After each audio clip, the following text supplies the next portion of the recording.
Gaudy to channel में आप सबका स्वागत है। यह मार्गशीर्ष मास का 12वां अध्याय है।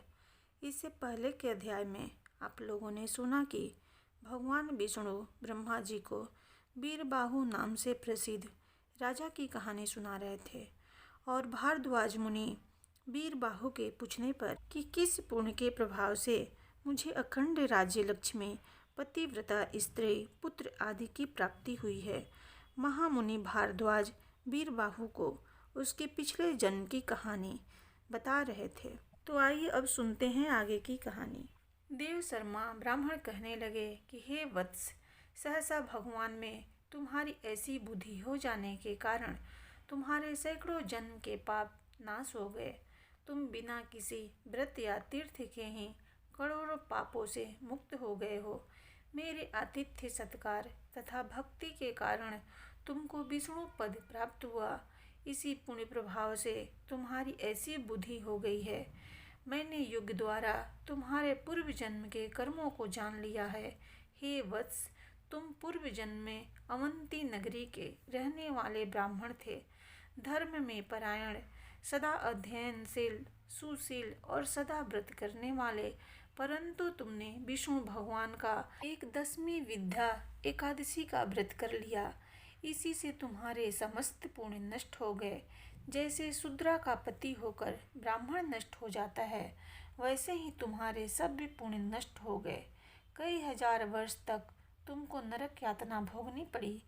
इसी पाप से जो तुमको 10वीं विद्या व्रत के करने से हुआ, शूद्र हुए और पाप में वृद्धि हो गई तथा धर्म में चित्त नहीं लगता था।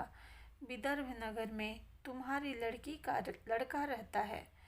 उसने विधि पूर्वक एकादशी का व्रत किया और अखंड एकादशी के व्रत का पुण्य उसने तुमको दिया। इसी से तुम्हारी बुद्धि धर्म में हो गई और पापों का नाश हो गया।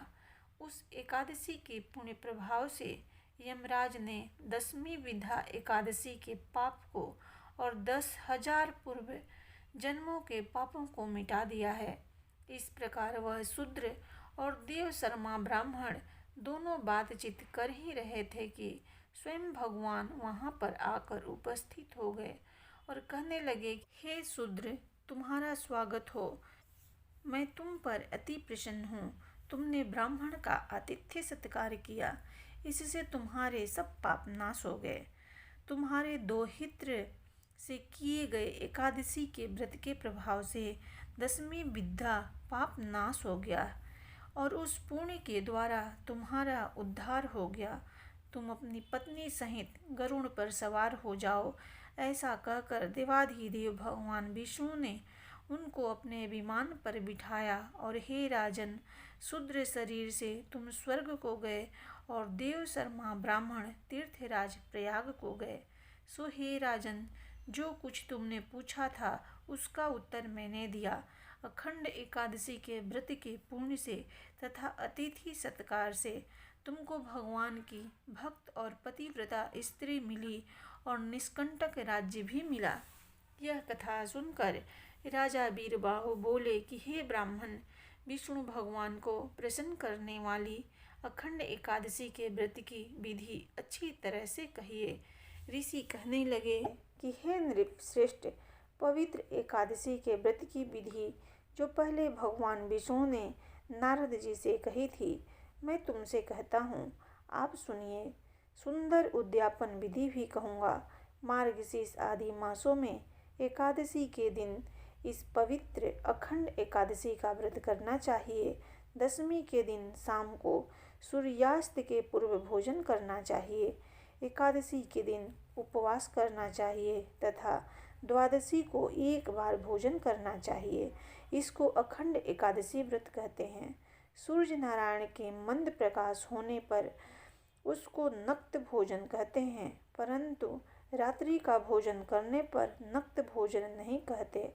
कांसे के पात्र में भोजन, मांस का भोजन, मसूर, चना, कद्दू, साग, मधु, दूसरे का अन्न, 2 बार भोजन, मैथुन, इन 10 कर्मों को विष्णु भक्त 10वीं को कभी न करें। हे राजन, यह 10वीं की विधि है।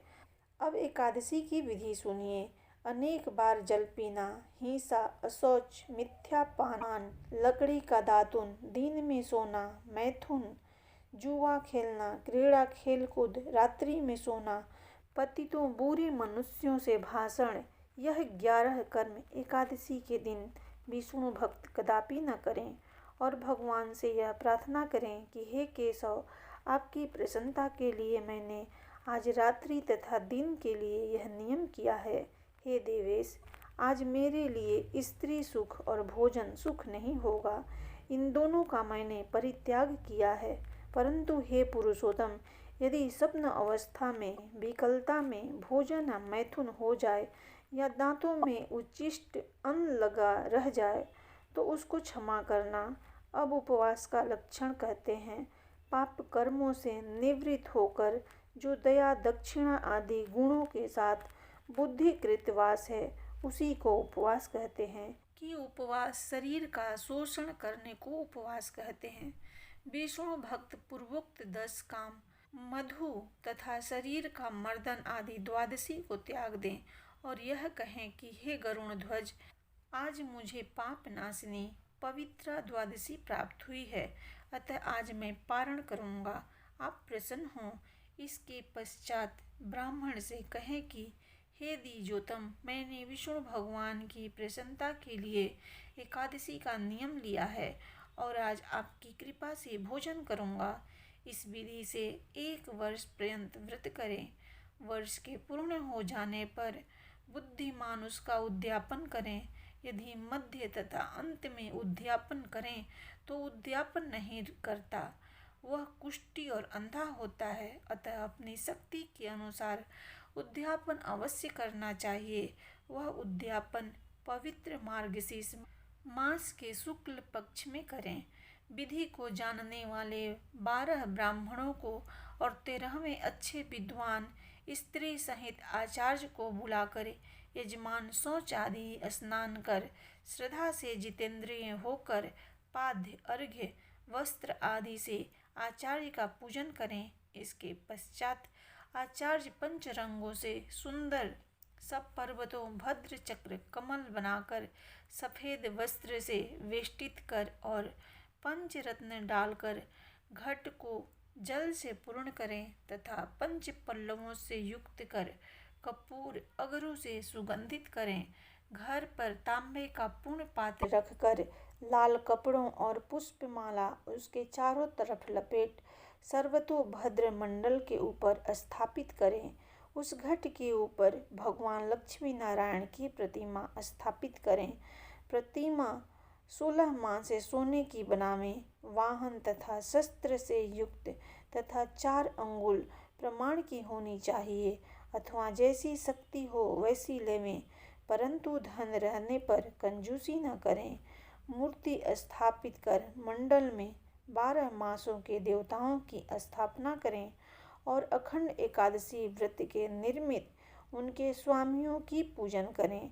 मंडल के पूर्व दिशा में सुंदर शंख की स्थापना करें और कहें कि हे पांचजन्य, प्रथम आप समुद्र में उत्पन्न हुए, फिर विष्णु भगवान ने आपको अपने हाथ में धारण किया तथा समस्त देवताओं ने आपका निर्माण किया।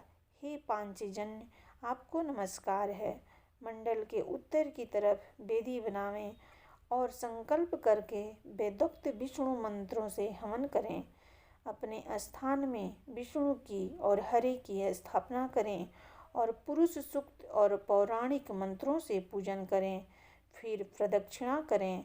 स्वस्ति वाचन तथा नमस्कार पूर्वक कर्म से आचार्य आदि ब्राह्मण जप करें। पवमान सूक्त का पाठ करें। मंडल ब्राह्मण का तथा मधु मंत्रों का पाठ करें।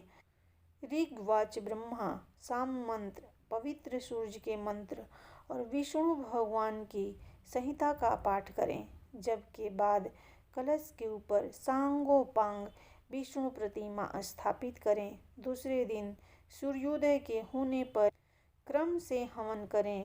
प्रथम प्रोक्षणी पात्र, प्रणीता पात्र आदि स्थापन करें। विधिवत पूजन कर स्तुति करें। चरु आदि का हवन करें।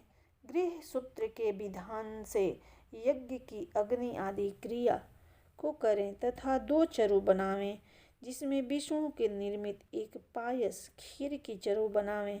उस खीर की पुरुष सूक्त की 16 आहुतियाँ देवें और घृत युक्त 4 आहुतियाँ देवें।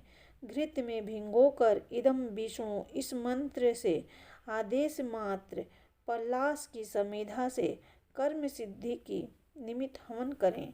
108 समीधा की आहुति देकर 202 तिल की आहुति देवें। इस प्रकार वैष्णव यज्ञ के पश्चात गृह यज्ञ आरंभ करें। समीधा के होम चरु और होम तिल क्रम से करें। दोनों हवनों में स्वस्ति वाचन का पूजा करें। इसके पश्चात ऋत्विजों को धेनु आदि ग्रह दक्षिणा देवें। प्रधान देवता के प्रत्यय आचार्य को यथाविधि दक्षिणा देवें। दूध देने वाली गौ तथा सुंदर बैल का दान करें। 13 ब्राह्मणों को 13 पदों का दान करें। सपत्नीक आचार्य को वस्त्रों से तथा महादानों से प्रसन्न करें। प्रधान कलश आदि और समर्पण करें। 24 घट जल के भर वस्त्र सहित पारण के पश्चात रात्रि में ब्राह्मणों को देवें और भूयसी दक्षिणा ब्राह्मणों को देवें और बंधुओं तथा इष्ट मित्रों को भोजन करावें। आचार्य को दक्षिणा सहित पूर्ण पात्र का दान करें, क्योंकि पूर्ण पात्र के दान से कार्य की पूर्ति होती है। उपवास, व्रत, स्नान, तीर्थ यात्रा का फल भी इसी से होता है। यदि घर में धन नहीं हो और उद्यापन करने की सामर्थ्य नहीं है तो ब्राह्मणों के वचन से व्रत को पूर्ण करें, अर्थात ब्राह्मणों से कहें कि मेरे पास उद्यापन के लिए धन नहीं है, मैंने एकादशी का व्रत किया है, इसका पूर्ण फल मुझको प्राप्त हो। ऐसा यजमान के कहने पर ब्राह्मण कहें कि तुमने जो एकादशी का व्रत किया है उसका पुण्य फल तुमको मिले। इस प्रकार कहने से यजमान को पुण्य फल मिल जाता है। अपनी शक्ति के अनुसार उद्यापन आदि कार्य को करें। भगवान कहते हैं कि हे पुत्र, मैंने यह सब अखंड एकादशी का व्रत तुमसे कहा। इस प्रकार श्री स्कंद महापुराण में वर्णित एकादशी व्रत कथन नाम का यह 12वां अध्याय संपूर्ण हुआ। प्रेम से बोलो भगवान विष्णु की जय।